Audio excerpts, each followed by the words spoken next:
네. 여러분, 우리의 인생은 종종 이 엠마오로 가는 이 제자들의 모습과 닮아 있는 모습인 것 같습니다. 우리 실망과 슬픔, 또 낙심과 혼란 속에서 우리가 무거운 발걸음을 또 옮기면서 또 우리가 원하던 일들이 무너지고 또 기도하던 응답이 들리지 않고 또 내가 붙들었던 그 확신마저 우리가 흔들릴 때 우리는 그저 하루를 견디기 위해서 앞만을 보고 걸어가는 그런 나그네와 같은 그런 우리의 인생의 모습과 같습니다. 어떤 때는 열심히 믿고 따랐던 주님이 또 멀게 느껴질 때가 있습니다. 믿음의 길을 우리가 열심히 걸어왔는데 때로 병이 깊어지고 또 나의 자녀들이 방황하고 또 가정에서 갈등이 계속될 때 우리의 마음 속에는 이러한 탄식이 나타납니다. 정말 주님이 살아 계시는 걸까요? 계시다면 왜 나에게 이러한 일들을 그냥 가만히 보고 계시는 것입니까? 그런 생각이 들 때가 있습니다. 오늘 본문에 등장하는 이 엠마오로 향하는 두 제자도 그러한 심정이었습니다. 이제 예수님이 십자가에 죽은 후에 그들은 모든 소망을 이제 잃어버리고 자신의 고향으로 향하고 있었습니다. 예수님이 부활하셨다라는 이야기를 들었지만 도저히 믿어지지 않았습니다. 오히려 더 큰 혼란과 슬픔이 밀려왔습니다. 그런데 놀라운 일이 벌어졌습니다. 바로 그 절망의 길 위에 바로 부활하신 예수님께서 찾아오셨습니다.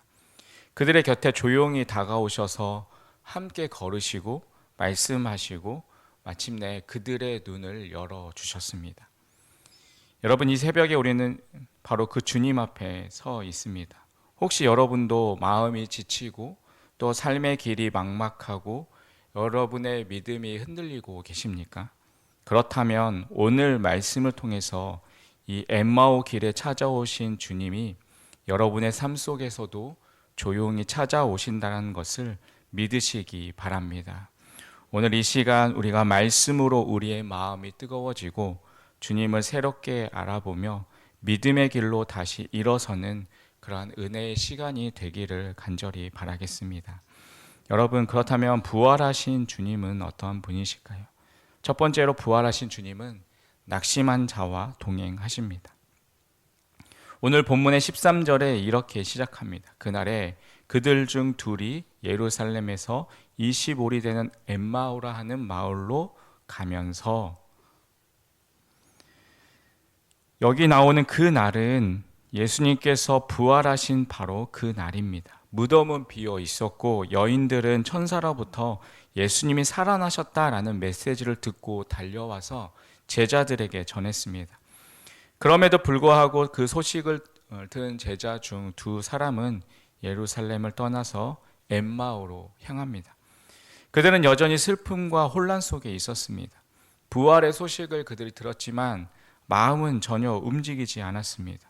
기대는 산산이 부서졌고 마음은 깊은 절망에 빠져 있었습니다. 그들이 행하던 엠마오는 자신들의 고향일 수도 있고 잠시 머물려고 했던 곳일 수도 있습니다. 그러니까 중요한 것은 그들이 이제 예루살렘을 떠나고 있었다라는 것입니다.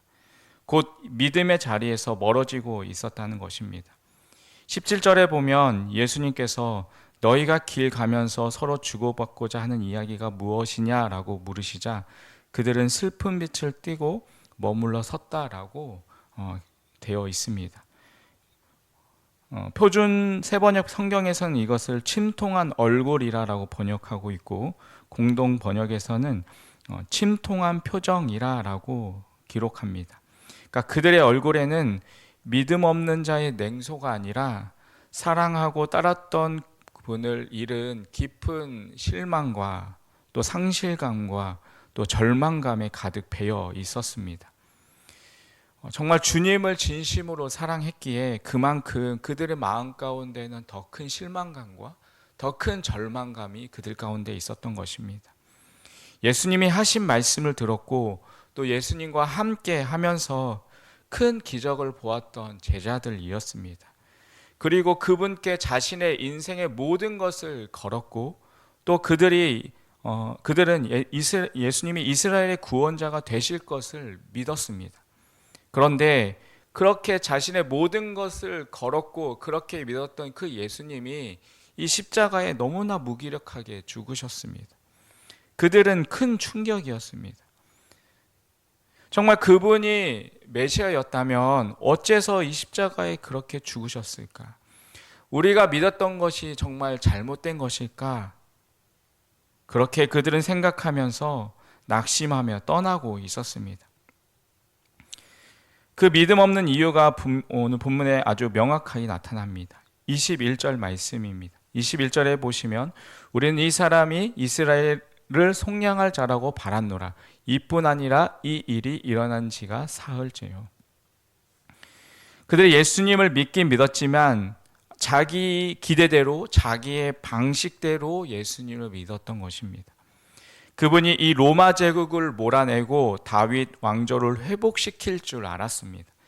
그분이 이스라엘을 눈에 보이는 방식으로 회복시킬 줄 생각했던 것입니다. 하지만 그 기대가 무너졌을 때 그들은 믿음을 잃어버렸습니다. 여러분, 오늘 우리가 낙심할 때도 같은 이유가 아닙니까?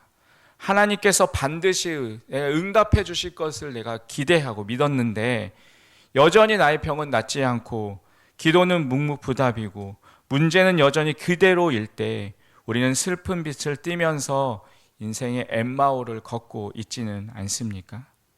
여러분, 그러나 놀라운 사실은 바로 그 엠마오의 길 위에 부활하신 예수님께서 찾아오셨다라는 것입니다. 그리고 그들과 함께 걸으셨습니다. 그들이 알아보지 못하는 순간에도 주님은 그들을 떠나지 않으셨습니다. 여러분, 오늘도 주님은 낙심한 자에게 찾아오십니다. 슬픈 얼굴을 하고 있는 자, 실망하여서 마음을 좁고 신앙에서 멀어져 가는 자를 주님은 결코 외면하지 않으십니다. 주님은 우리처럼 연약한 자의 길을 따라서 걸어오시는 분이십니다. 그 길 위에서 주님은 먼저 물으십니다. 무슨 이야기를 하느냐? 왜 낙심하고 있느냐? 여러분, 이 질문은 정죄의 질문이 아닙니다. 이 질문은 회복을 위한 대화의 시작입니다. 여러분, 지금 우리가 엠마오의 두 제자처럼 낙심 중에 있다면, 예루살렘을 우리가 등지고 있다면 오늘 이 아침 주님은 우리의 걸음을 멈추게 하시고 말씀하십니다. 내가 너의 슬픔을 다 알고 있다. 그러나 그 길에서 내가 너와 지금 함께 걷고 있다. 여러분, 눈을 들어 우리와 함께 걸어가시는 주님을 바라보시길 바랍니다. 나와 함께 하시는 그 주님을 우리가 바라보며 믿음으로 그 길을 걸어가는 우리 모두가 되기를 주님의 이름으로 간절히 축원드리겠습니다. 두 번째로 부활하신 주님은 말씀으로 우리의 마음을 뜨겁게 하십니다. 엠마오로 행하던 이 두 제자에게 주님께서 먼저 입을 여시며 이렇게 말씀하십니다. 25절 말씀입니다. 우리 25절 말씀 같이 한번 읽겠습니다. 이르시되 미련하고 선지자들이 말한 모든 것을 마음에 더디 믿는 자들이여. 아멘. 여러분, 이 표현은 어찌 보면 매우 강한 책망처럼 들릴 수 있습니다. 그러나 이 말씀 속에는 애정 어린 안타까움이 담겨 있습니다. 왜 더디 믿느냐? 너희가 이미 들었던 말씀을 왜 잊었느냐라는 말씀입니다. 예수님은 그들의 지식이 부족하다라고 말씀하지 않았습니다. 말씀을 마음에 믿지 못하는 그 믿음의 둔함을 지적하신 것입니다. 이 말씀이 오늘 우리에게도 똑같이 들려오지 않습니까? 말씀 우리가 많이 들었고 익히 알고 있지만 막상 상황이 어려워지면 우리의 믿음이 작아지고 또 마음이 흔들리고 확신이 사라지는 우리의 모습입니다. 그래서 주님은 오늘도 우리에게 말씀하십니다. 왜 그렇게 더디 믿느냐? 내가 너와 함께 했던 말씀들을 왜 너는 잊고 있느냐? 이제 예수님은 그들에게 직접 성경을 풀어서 설명하십니다. 27절의 말씀에 보면 이에 모세와 모든 선지자의 글로 시작하여 모든 성경에 쓴 바 자기에게 관한 것을 자세히 설명하시니라. 이 장면은 성경 전체에서 가장 감동적인 순간 중에 하나일 것입니다. 부활하신 주님이 직접 설교자가 되어주셔서 구약 성경 전체를 풀어주시는 것입니다. 모세오경과 선지서 그리고 시편과 역사서, 그 모든 말씀 속에서 감추어졌던 이 메시아에 대한 예언과 하나님의 뜻을 풀어서 설명해 주셨습니다. 여러분, 이보다 더 놀라운 성경 공부가 어디 있겠습니까? 그리스도께서 구약의 말씀을 직접 해설하시는 강해 설교, 이보다 더 권위 있고 정확한 해석은 없었을 것입니다. 하지만 이 장면의 핵심은 단순히 지식이 아닙니다. 예수님은 단지 설명만 하신 것이 아니라 그들의 마음을 살리셨습니다. 32절의 말씀에 보면 제자들이 이렇게 고백합니다. 그들이 서로 말하되 길에서 우리에게 말씀하시고 우리에게 성경을 풀어주실 때 우리 속에서 마음이 뜨겁지 아니하더냐. 여기서 뜨겁다라는 표현은 단순한 감정의 반응이 아닙니다. 혼란이 풀리고 믿음이 살아나고 가슴이 다시 뛰기 시작한 것입니다. 하나님의 말씀이 그들의 어두운 마음들을 불을 지핀 것입니다. 차가웠던 그 마음들이 다시금 불타오르기 시작한 것입니다. 여러분, 하나님께서 오늘도 우리에게 마음을 뜨겁게 하시는 통로는 바로 말씀입니다.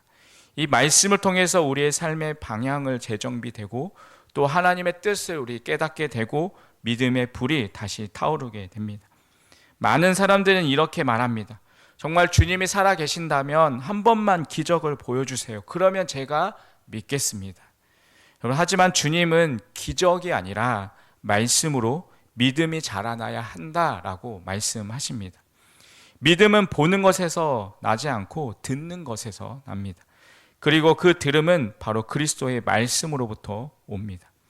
오늘 우리 안에 의심과 혼란이 있고 신앙이 메마르고 기도가 메말랐다면 그 해답은 하나입니다. 바로 말씀 앞에 다시 서는 것입니다. 설교를 통해서 또 말씀 묵상을 통해서 또 성경 공부를 통해서 또 주의 말씀을 들을 때 우리의 심령은 다시 뜨거워질 수 있습니다. 여러분, 지금 이 자리에 나와 있는 이 시간이 단순한 습관과 어떠한 의무가 아니라 다시 마음을 살리는 은혜의 시간이 되시길 바랍니다. 그렇게 말씀을 통해서 우리의 믿음이 다시금 회복되고 우리의 마음이 뜨거워지는 그러한 은혜를 누리는 우리 모두의 삶이 되시기를 간절히 주님의 이름으로 축원드리겠습니다. 마지막으로 부활하신 주님은 예배 가운데 우리의 눈을 열어주십니다. 엠마오 마을에 가까이 이르렀을 때 예수님은 더 멀리 가시려는 것처럼 행동하셨습니다. 여기서 우리는 부활하신 주님의 모습에서 한 가지 영적인 원리를 발견할 수 있습니다. 예수님은 억지로 역사하지 않으십니다. 항상 우리의 마음을 두드리시되 강제로 들어오지 않으십니다. 그분은 우리가 초대하기를 기다리십니다. 29절에 보면 이 제자들이 강권하여서 예수님과 함께 유하기를 청합니다. 29절에 보시면 그들이 강권하여 이르되 우리와 함께 유하사이다. 때가 저물어가고 날이 이미 길었나이다 하니 이에 그들과 함께 유하러 들어가시니라.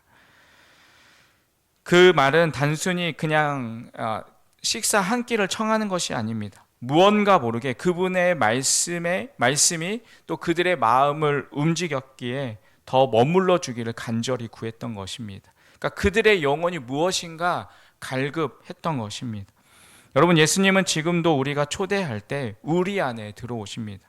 요한계시록 3장 20절에 보면 이렇게 말씀하십니다. 볼지어다 내가 문 밖에 서서 두드리노니 누구든지 내 음성을 듣고 문을 열면 내가 그에게로 들어가 그와 더불어 먹고 그는 나와 더불어 먹으리라.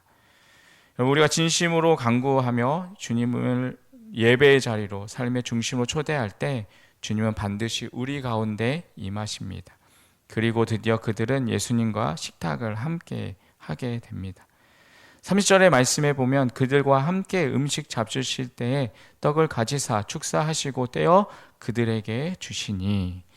여러분, 이 장면은 단순한 식사가 아닙니다. 이것은 예배입니다. 예수님께서 떡을 드시고 감사하시고 또 떼어 나누어 주시는 이 장면은 마치 마지막 그 만찬을 떠올리게 합니다.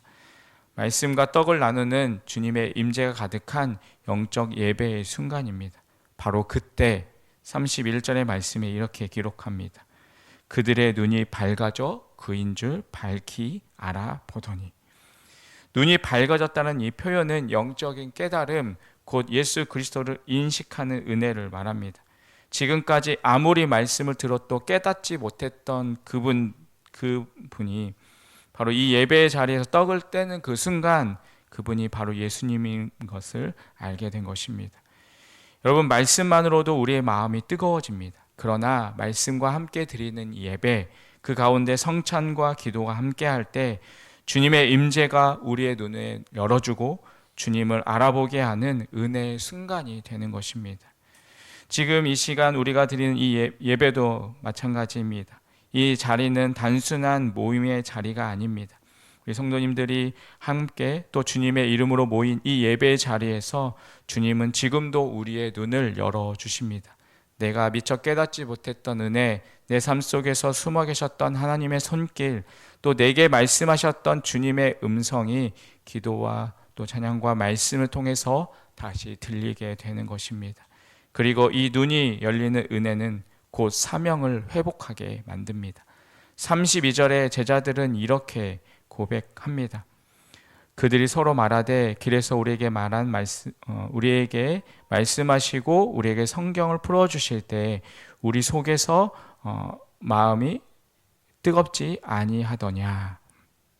그러면서 33절에 이렇게 말합니다. 곧 그때로 일어나 예루살렘으로 돌아가 보니. 여러분, 그들은 이제 그 자리에서 머무르지 않았습니다. 밤이 되고 길이 어두웠지만 더 이상 머무를 수 없었습니다. 부활하신 주님을 만난 그 감격이 그들을 다시 예루살렘으로 증인의 자리로 돌려보낸 것입니다. 여러분, 진짜 예배는 우리를 다시 세상 속으로 사명의 자리로 보내는 예배입니다. 하나님을 만나고 우리의 눈이 열리면 우리는 다시 일어나야 합니다.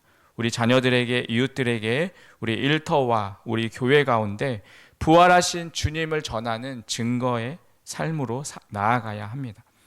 예배의 자리에서 눈이 열리고 우리의 마음이 뜨거워지고 우리의 삶의 방향이 바뀌는 은혜가 오늘 이 새벽 여러분의 삶 가운데도 일어나기를 간절히 주님의 이름으로 축원드리겠습니다.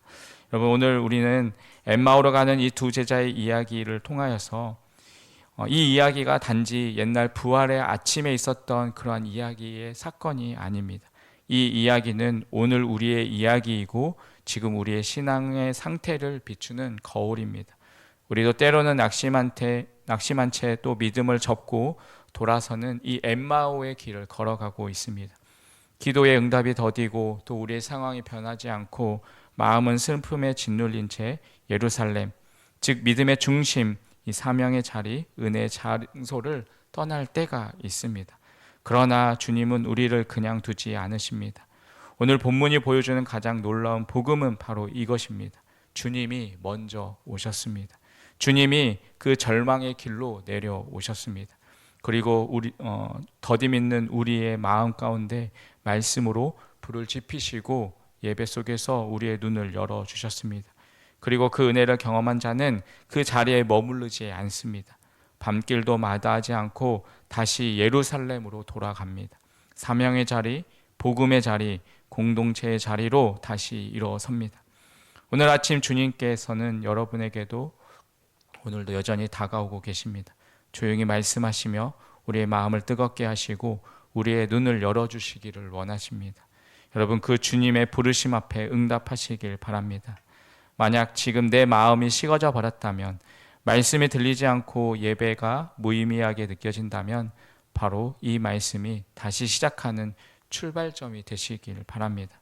낙심한 자리에서 다시 믿음의 길로, 침묵 속에서 다시 말씀 앞으로, 머물러 있던 자리에서 다시 예루살렘으로 우리는 다시 일어나야 합니다.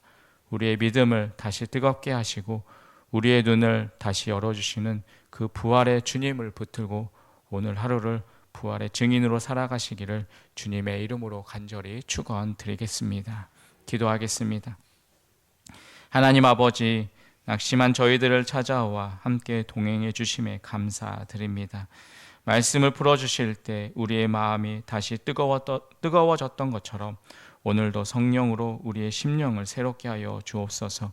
예배의 자리에서 우리의 눈을 열어 주님을 더 깊이 알아보게 하시고 이제 다시 예루살렘으로 우리 사명의 자리로 돌아가는 걸음을 걷게 하여 주시옵소서.